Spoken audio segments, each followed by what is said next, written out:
정말 공무원들 이렇게 정신 빠진 사람들이 있습니까? 최단비 변호사님. 네, 이 한평군청에서 청년 일자리 정책과 관련된 상담 업무를 한 여성이 있었습니다. 근데 이 여성이 이 상담 업무를 지난달 31일부로 그 기간이 종료가 됐어요. 하지만 이 기간이 종료가 되고 나서도 자원봉사 형태로 계속해서 민원 상담 업무를 이어나갔습니다. 네. 그러니까 현재는 공무원 신분은 아닌 거예요. 네. 그런데 11월 둘째 주 화요일에 바로 사건이 발생을 합니다. 불길한데요. 이거 어떤 사건일까요, 최단비 변호사님? 네, 이 여성이 출근을 했는데 과장님에게서 문자 메시지가 와 있는 거예요. 확인을 해봤더니 출근하셨어요? 이런 내용이 있었습니다. 그래서 과장님이 나에게 뭔가 일을 시키시려는 게 있나 보다라고 하고 과장님 자리에 가봤어요. 네. 또 과장님이 안 계신 거예요. 그래서 여성이 과장께 문자를 보냈죠. 자리에 계시지 않으시네요. 이렇게 문자를 보냈더니 네. 과장이 밖으로 나와서 전화를 주세요. 이러한 문자를 보낸 겁니다. 네. 좀 이상했지만 이유가 있겠지. 이렇게 하면서 생각하고 있는 찰나에 네. 과장에게서 전화가 옵니다. 어허. 전화를 받았더니 혹시 차 있어요? 내가 몸이 좀 안 좋아서 그런데 내 자취방으로 좀 올래? 이렇게 얘기를 하는 거예요. 대박 사건, 최재만 교수님. 예. 자취방으로 뭐하러 오라 그래요? 그러니까 이해가 안 되는 거죠. 왜 자취방으로 오라는 거예요, 대체? 말이 됩니까, 이게? 네. 아니, 그리고 이건 뭐 일반적인 업무도 아니잖아요. 자기가 네. 예를 들어서 몸이 안 좋다. 뭐 그거 좋아요. 몸이 안 좋으면 택시 타고 오든지. 네. 그렇게 오면 되잖아요. 네. 아니, 왜 몸이 안 좋다는 이유로 여성을 자기 자취방으로 와라? 네. 뭐 대낮에? 이게 말이 안 되는 거잖아요. 이게 업무와 무슨 연관성이 있습니까, 아하. 대체? 아무리 과장이지만 그 밑에 일하는 자원봉사자한테 차를 가지고 자기를 데리러 오라고 하는 것 자체도 문제예요. 네. 그것도 낮에 왜 자기 혼자 있는 자취방의 여성을 부릅니까? 네. 그것도 말이 안 되잖아요. 맞아요. 이게 업무의 연관성도 없죠. 여러 가지 그렇죠. 정황으로 봤을 때 뭔가 확신을 품고 하지 않고서는 할 수 없는 행동이다. 맞아요. 이렇게밖에 판단할 수 없는 거죠. 갑질 중에서 상갑질, 상상갑질인데요. 최단비 변호사님, 이 여성은 그래도 안 갔겠죠? 이게 깨름치 가잖아요. 근데 이 여성이 자취방으로 갔습니다. 세상에! 왜냐하면 이 과장이에요. 이 여성의 이모부의 친구예요. 그러니까 설마 이모부 같은 사람이 나한테 무슨 이상한 생각을 하겠느냐 이렇게 생각을 한 거예요. 네. 그리고 몸이 안 좋아서 출근을 못 한다고 했으니까 그럼 좀 출근을 도와달라고 하거나 아니면은 나에게 업무를 지시할 것이 있으니까 업무를 직접 지시를 할 이유가 또 그런 있겠구나라고 생각할 수도 생각을 있겠네요. 하고 자취방에 갔습니다. 네. 근데 자취방에 갔더니 네. 이 과장이 손을 뻗어서 여성의 손을 잡으려고 하는 거예요. 여성이 손을 잡지 않고 그냥 방바닥에 좀 멀찍이 앉았습니다. 과장이 오늘 쉬는데 혼자 있으려니까 심심해서 불렀다. 나랑 같이 놀자. 이렇게 얘기를 하는 거예요. 박성배 변호사님, 진짜 정신 나간 거 아닙니까? 이런 말을 어떻게 해요? 행동도 어떻게 하고 이 행동을? 같이 놀자라는 발언 자체가 방에서 단둘이 시간을 보내자는 의미이기 때문에 성희롱에 해당할 가능성이 높아 보입니다.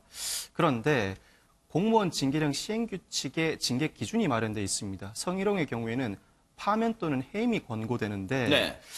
이 과장이 그동안 근무해 오면서 표창을 받은 전력이 있을 겁니다. 이 표창은 징계 감경 사유가 됩니다만 네. 성 관련 비위에는 징계 감경 규정을 적용하지 않도록 하고 있습니다. 네. 결국 이 과장은 앞으로도 그런 발언을 한 사실은 있더라도 성희롱에 해당하지는 않는다는 주장을 할 가능성이 굉장히 높습니다. 네. 성적 의도 없이 순수하게 놀이를 하자는 의미였다라고 항변할 가능성이 있어 보입니다.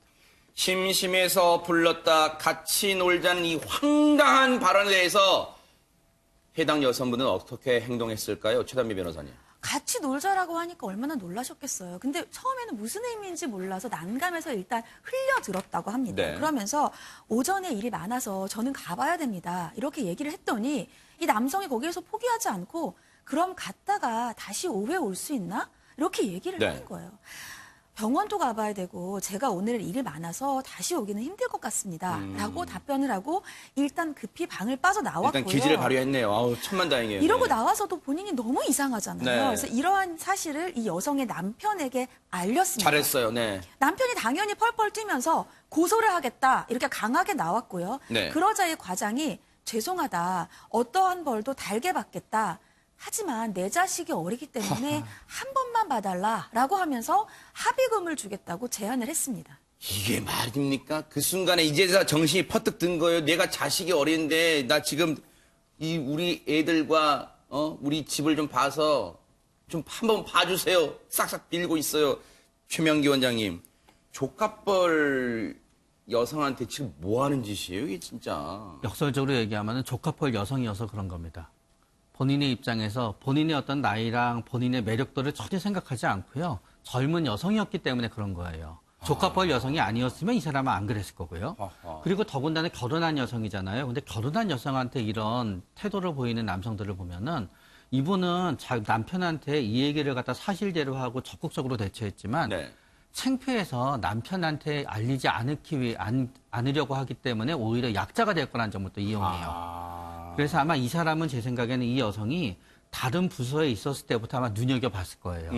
그래서 우리는 이 부서에 근무한 지 2주밖에 안 된, 2, 3주밖에 안 됐는데 왜 이랬지 생각하잖아요. 네. 이 사람은 이날만 생각한 거예요. 그럴 수도 있을 거예요. 그런데 최단비 변호사님, 사실 이 사건은 물론 남편에게 알린 건 정말 대처를 잘하는 거예요. 근데 남편한테 알리는 걸로만 끝날 사안은 아닌 것 같아요. 그렇죠. 그래서 이 여성이 지난 18일에 청와대 국민청원 게시판에 청원글을 올렸습니다. 아, 잘했어요. 네. 이 청원글의 제목이 근무 시간에 해서는 안 될 행동을 하는 고위직 공무원의 민원인 희롱 사건을 고발합니다. 아하. 직위 파면을 청원합니다라는 내용이었고요. 네. 이 글 안에는 이런 내용도 있었습니다.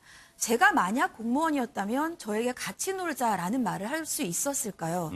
그리고 군청 소속 근로자였다면 저에게 연락을 할 수 있었을까요? 즉 본인의 이런 불안정한 지위를 이용한 갑질의 행태를 하는 공무원을 직위 파면해달라 이렇게 요청을 했습니다. 진짜 그런 생각 안 들 수가 없을 거예요. 그렇습니다. 이게 고위직 공무원 같은 경우에 같은 공무원을 성추행했을 경우에는요. 최근에 그 직장 내 성희롱 사건이 있었잖아요. 네. 이 법이 더 강화돼서 만들어졌습니다. 아하. 그러니까 과장이라는 직책을 이용해서 만약 같은 공무원을 성추행했으면 성희롱을 했으면 네. 더 큰 처벌을 받을 수 있는데 이분은 지금 자원봉사자예요. 네. 일반 민원인입니다. 아하. 그러니까 물론 민원인한테 이런 행동도 나쁘고 처벌을 받지만 그걸 악용했을 가능성이 있다는 거죠. 네. 그러니까 이 사람이 의도적으로 갑질 중에 갑질을 한 것은 네. 정말 공무원을 대상으로 하지 않고 민원인이고 본인하고 편소의 안면이 있는 사람을 이런 대상으로 했다는 것 자체가 네. 얼마나 악의적이고 네. 얼마나 못된 행동이냐 하는 부분을 보여주는 증거한 증거라는 생각이 듭니다. 네.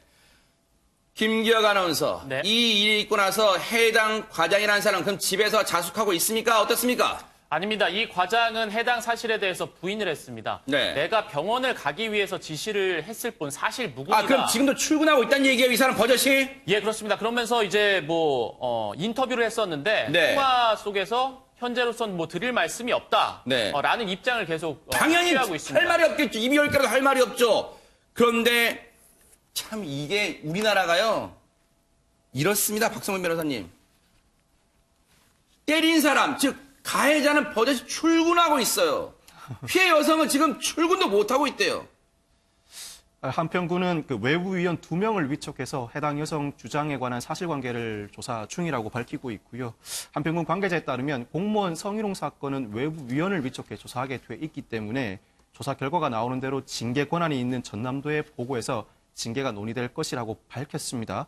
이와 관련해서 전남 여성인권단체연합이 어제 오후에 한평군청 앞에서 해당 과장의 파면을 촉구하는 집회를 열기도 했습니다. 저희 뉴스파이터 제작진이요. 사건의 실체를 좀 더 파악하기 위해서 오늘 아침에 여러 차례 한평군청에 통화 시도를 했고요. 어렵사리 통화가 됐어요. 그랬더니 들려오는 말이 전해오는 말이 뭔지 아십니까? 이 문제를 대응하는 부서가 따로 있다. 그래서 번호를 저희가 받았습니다. 그 대응 부서에 수차례 연락했는데 아무도 그 전화는 받지 않아서 좀 더 실체적 진실에 구체적 답변을 듣는 데는 실패했습니다만 어쨌든 계속해서 이 사안은 앞으로 어떤 대처를 하는지 뉴스파이터가 눈 부릅뜨고 지켜보도록 하겠습니다.